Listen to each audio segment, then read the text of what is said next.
Hello, welcome back for another July reading. So as usual, pick a pile and then take what resonates.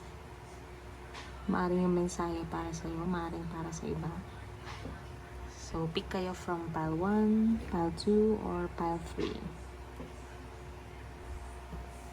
Hello, if you've picked pile number 1, this reading is for you. Start tayo with oracle cards. Engagement ring, engagement, partnership, commitment, eternity, completion, or union. Wedding rings, union, wedding, married, soul connection, eternal love, everlasting promise. Okay, wow. So, group number 1, may ilan sa inyo na papakasalan or ikakasal na this July. So, congratulations. Maaring some of you are planning for a wedding. Some of you may be getting engaged or magpo-propose na sa inyo ang iyong partner or boyfriend. So, itong rings din is a sign of commitment.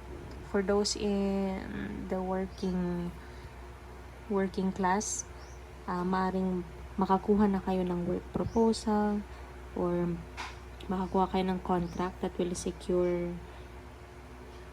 you a job na pang long term. So, this is a call to be more committed pagdating sa work responsibilities nyo. Some of you may commit to loans or finances. Then next, oracle cards.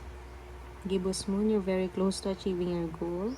And don't let your past hold you back. Soft Node. Okay.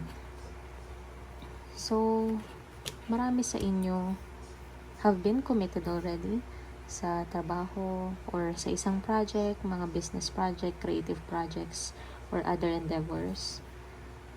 May ilan sa inyo na malapit na sumuko or napapagod na. Pero this is a sign from your guides na continue what you're doing kasi malapit ka na. Malapit ka ng ma-full moon or ma-reap ang rewards ng inyong hard work and commitment. So, I'm getting from this card na you should learn from your past mistakes and don't let it hold you back. Kumbaga, learn from them instead, make them useful to you. Tsaka may ilan sa inyo na gustong balikan ng mga project na left out na pero natatakot kayo na i-continue ito kasi hindi siya naging successful noon or may mga nag-hold back sa'yo. Okay. So, sign na ito na you should try again but learn from your mistakes. Malay nyo this time is maging successful na. So, kuha tayo ng tarot cards. The High Priestess and the Seven of Swords. Okay. So, mayroong prominent female figure. This could be a guide, a mentor, a guide or a mentor na tutulong sa inyo para ma-troubleshoot or makita kung ano yung mga hindi nag-work sa project nyo or sa work responsibilities ninyo. You should put your trust into this person. Itong babae ay tahimik, maputi o kaya chubby, very spiritual, very wise yung mga lumalabas sa bibig niya. So, maring likely i-reach out nyo siya via Facebook, social media, email, or messaging. This doesn't have to be someone who is close to you emotionally, but it can also be someone who offers services, who can help you get advice from your guides. Mag-ingat din kayo sa mga lalo sa mga committed or may partner na magpo-propose sa kanila. Huwag niyo munang ikwento yung proposal or engagement sa iba. Or kaya huwag niyo sabihin sa iba yung proposed date of wedding ninyo kasi maaring mausog ito. O kaya may mga nagbabantay kasi sa inyo, lalo sa social media. There are people who are stalking you and want to see you fall. Kaya para hindi ka ma-evil eye at hindi mausog yung plans mo, huwag mo na lang i-share yung wedding date mo, or wag nyo i-share yung projects nyo, wag nyo i-share yung plans ninyo. Next is the Three of Wands, Knight of Pentacles. Okay, so hindi nga lang romantic proposal ang darating, may darating din na work opportunity and financial opportunity. Those in business are likely to have a new business partner who they will work with in the long term. Maaring sa abroad pa itong business partner or nasa malayong lugar. Expect to have a few business trips now and then para sa inyong projects. May ilan sa inyo na magta-travel. I see na within the Philippines ito, sa mga lugar na mainit, malapit sa dagat. Use this time para mag-unwind, mag-distress. Possible din na may iba sa inyo na magre-relocate. Like may lalapit sa inyo na magbibigay ng bahay na ibebenta, tapos installment yung terms. So you will commit to that, to paying that, and you will move to the area. Next tarot cards is the Eight of Cups, Ming, and Death. Okay, wait. Oh, may isa pa. Ten of Pentacles. Okay. Ten of Pentacles. Sorry. Ayusin natin. Eight of Cups, Death, Ten of Pentacles. Wow. So, big confirmation ito sa mga lilipat ng bahay. Maaaring yung bahay na lilipatan nyo ay may kamahalan or malaki yung property purchase na gagawin ninyo. Itong bahay rin na pupuntahan nyo is for the long term. Like, dito nalalaki yung mga anak nyo at magiging ancestral home nyo in the far future. So, confirmation again na to learn from your mistakes. Learn from your mistakes instead of dwelling on them.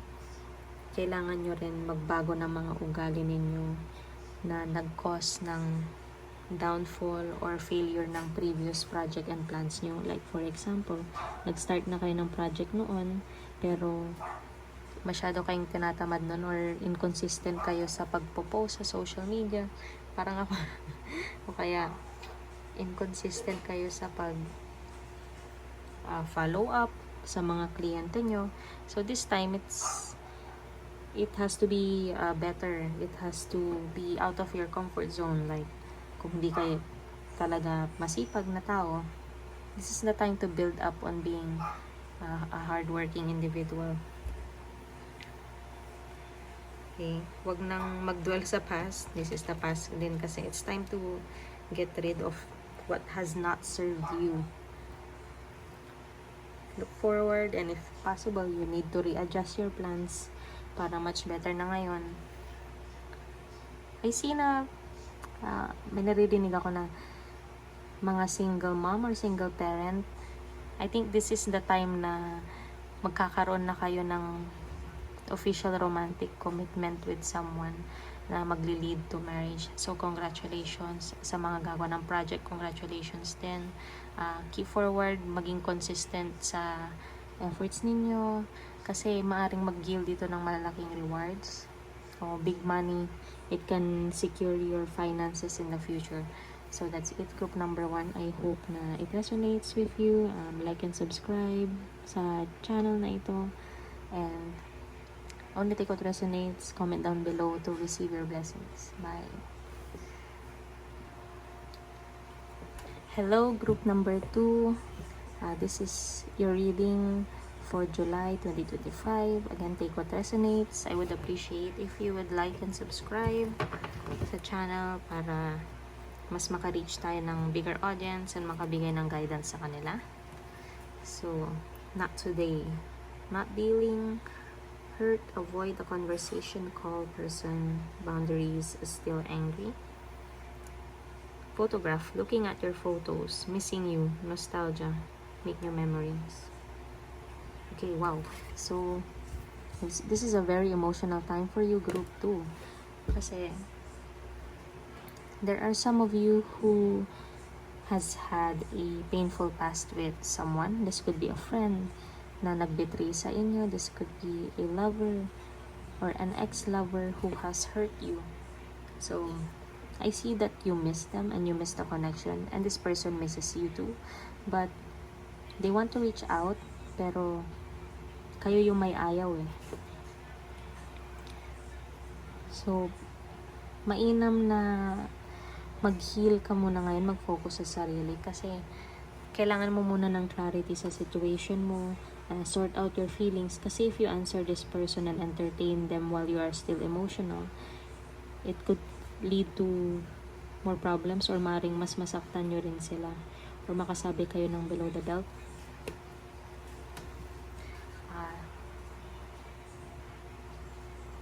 For those na waiting for a job offer, I'm hearing na you should look into your inbox or messages and follow up, kasi it's possible na they want you and they want to include you into their workforce, pero sadyang hindi nyo nabasa yung messages nila. Okay. This is also a time for you to reconnect with those that you do love and those who are dear to you.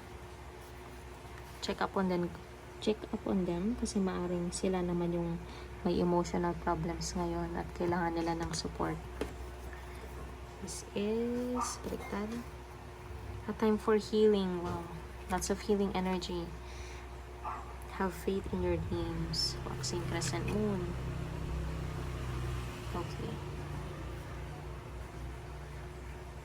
So ayan, confirmation na mag-heal muna kayo. Tapos parang sinasabi dito sa cards na huwag muna kayo mag-focus sa broken or emotional relationships, kasi magbibigay lang ito ng sama ng loob sa inyo.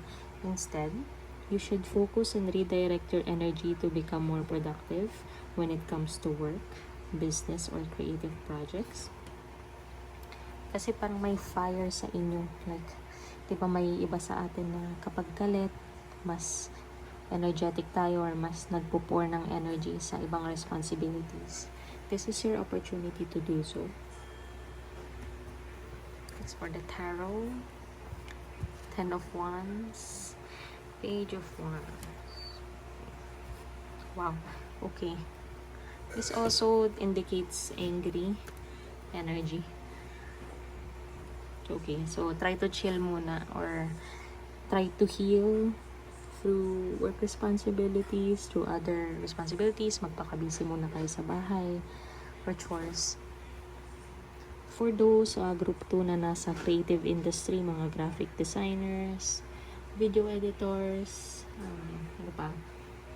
mga artists, may mga blessings na darating sa inyo or good news. Maaring maka-receive kayo ng gig or opportunity to work on a creative project which will bring you money and which will also land you good and worthwhile connections in the long run. Though nakikita ko na sabay-sabay ang opportunities na darating sa'yo. Kaya manage your time well, tapos wag kuha ng opportunities kasi baka hindi mo matapos lahat.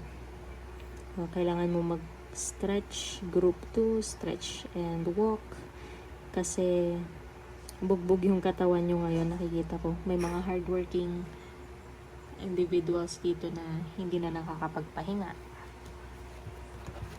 Next.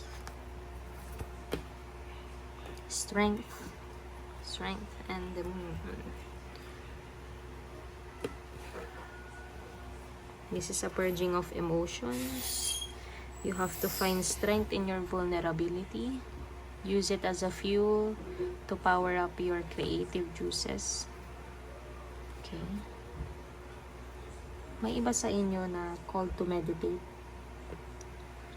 Called to reconnect with deceased loved ones. Bisitahin niyo yung mga deceased loved ones yun, lalo na yung mga may masama ang loob sa'yo or yung hindi mo nakausap bago mamatay. Kapag ready na kayo, advice po na puntahan nyo sila, kausapin nyo sa grave kasi maririnig nila yun. Kapag ready na kayo only, okay?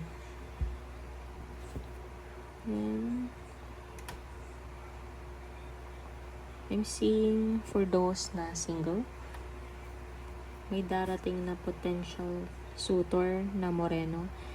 Though, maganda naman siya kausap, masaya kausap, may itsura, pero busy siya.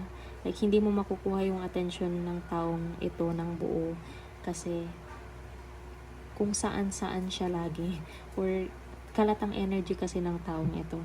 This suitor or this fling na darating sa inyo ay busy sa projects, marami siyang gustong gawin and ayaw niyang mag-commit pa. So, expect na wala pang label or wala pang official relationship kayong dalawa. Like, parang hanggang talking stage lang or hanggang fling lang talaga. Next cards. Group 2. Anong meron? 6 Pentacles. Knight of Wands. King of Pentacles. Okay, wow. So, ang daming blessings na paparating sa inyo pagdating sa finances, sa business, and sa career. Kaya tama lang na i-redirect yung energy nyo sa work and career instead of relationships kasi hindi pa kayo ready na mag-heartfelt conversation with your enemies or those who have hurt you. So, for those at work, mayroon kayong higher up or employer na mapagbigay. Pwede nyo siya hingian ng bonus kasi ibibigay niya ito sa'yo. Have the strength to do so kasi nakikita niya naman yung hard work and creativity mo.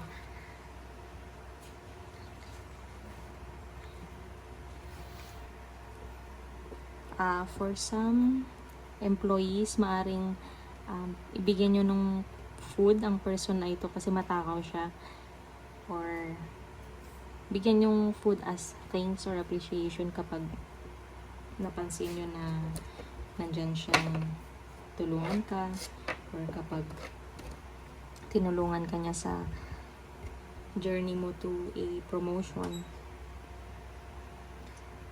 Those business owners in the food industry will see additional gains kasi may repeat client ka na kukuha sa inyo at maaaring maging stable business partnership ito. Though mag-ingat kayo sa isang employee or colleague na naiinggit at nakabantay sa inyo kasi maaaring kunin niya rin ang loob ng higher up na ito tapos siraan kayo. So, bukod doon, may mga financial blessings na darating. Fruitful partnerships. Sa mga may personal projects or businesses na nag-i-start pa lang, it's best that you ask help from a mentor or a friend na masipag. Kasi, bibigyan niya kayo ng support even without financial compensation. Kaya, magre-request lang siya na ilibre mo siya sa pagkain and satisfied na siya. So, that's it. Group 2. I hope this resonates. Like and subscribe. And comment below to claim your blessings.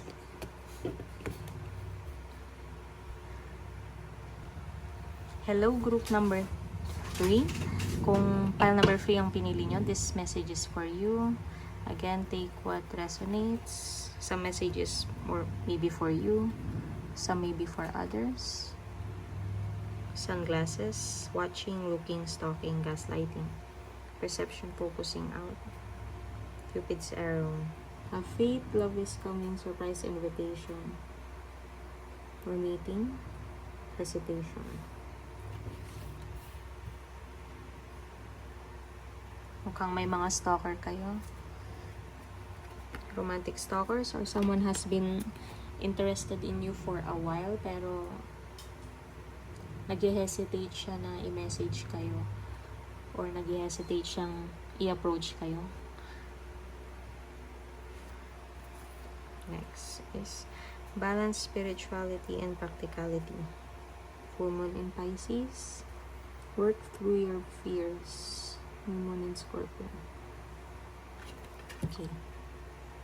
For some of you, mayroon sa inyo na interested sa isang specific person, pero nagbe-build up pa lang kayo ng courage to invite this person out or mag-message.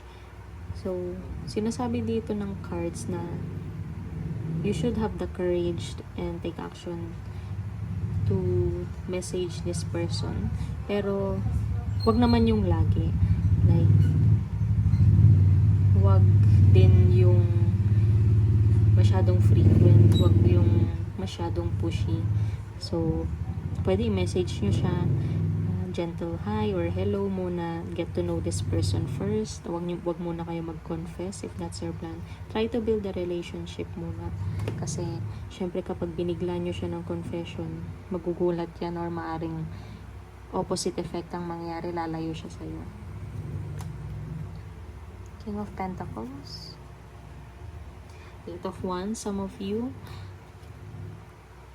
are wanting to ask for a promotion, which is magagrant naman, pero i-timing nyo kapag hindi busy yung higher up nyo. Kaya ask help from a person who is patient, who is hardworking, yung magandang pakikitungo niya sa'yo. Kasi better ang chances na tulungan ka niya na i-relay yung message mo for your desired promotion. Some of you would engage in a fling with a new person na businessman or businesswoman. Either dark ang skin niya o malaki ang katawan. And biglaan ito, tsaka mabilisan. Like, hindi nyo inaasahan yung fling na ito. Maaring makilala nyo siya through an event or habang nasa labas kayo or habang nagtatravel. Good news will come to those who are in business. Lalo na yung mga naghihintay ng capital loans or additional finances or promised payments sa kanila. Next, Page of Pentacles, Ace of Pentacles. Congrats, ang daming perang paparating. For those starting out in business or in finances or mga naghahanap ng work, this is a sign na makukuha nyo iyon. But for the long term siya, lalo na yung mga workers na entry level pa lang or walang experience sa trabahong ito, dito nyo makukuhang experience na magbibuild ng reputation nyo sa trabaho for the years to come.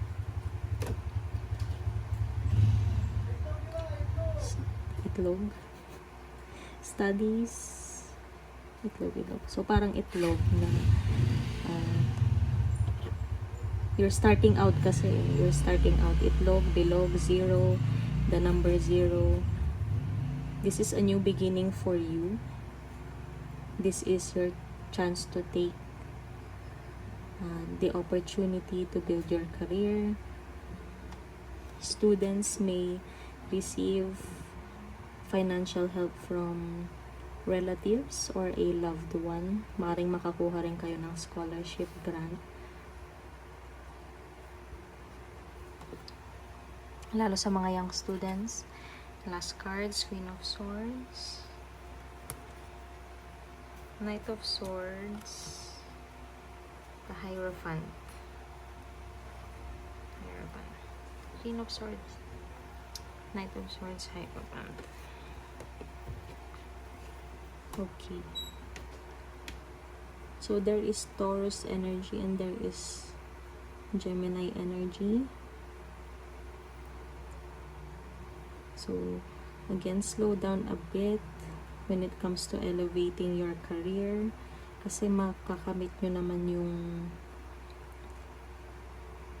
progress sa career or security sa career.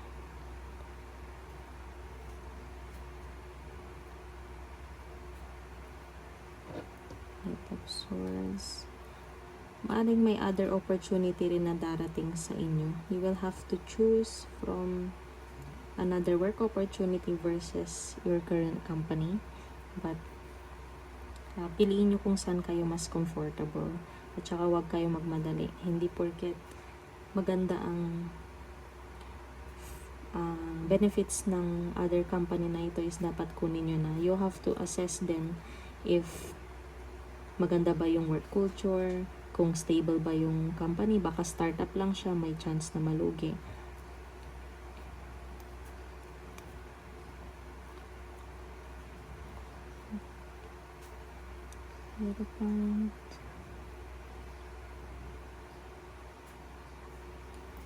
As mentioned kanina, yung mga magbibigay ng financial help sa inyo is either a lola nyo, or tita, or a sister. This is an elder female na cold siya magsalita, pero she means well naman. Like, hindi lang siya warm makipag-connect, as in prangka siya. You can ask this person for help, pero she expects you to do your best doon sa studies ninyo. And this could be a professional. Pwede nyo rin siyang lapitan for advice pagdating sa academics ninyo, especially kung same industry kayo. You can ask for study material sa kanya.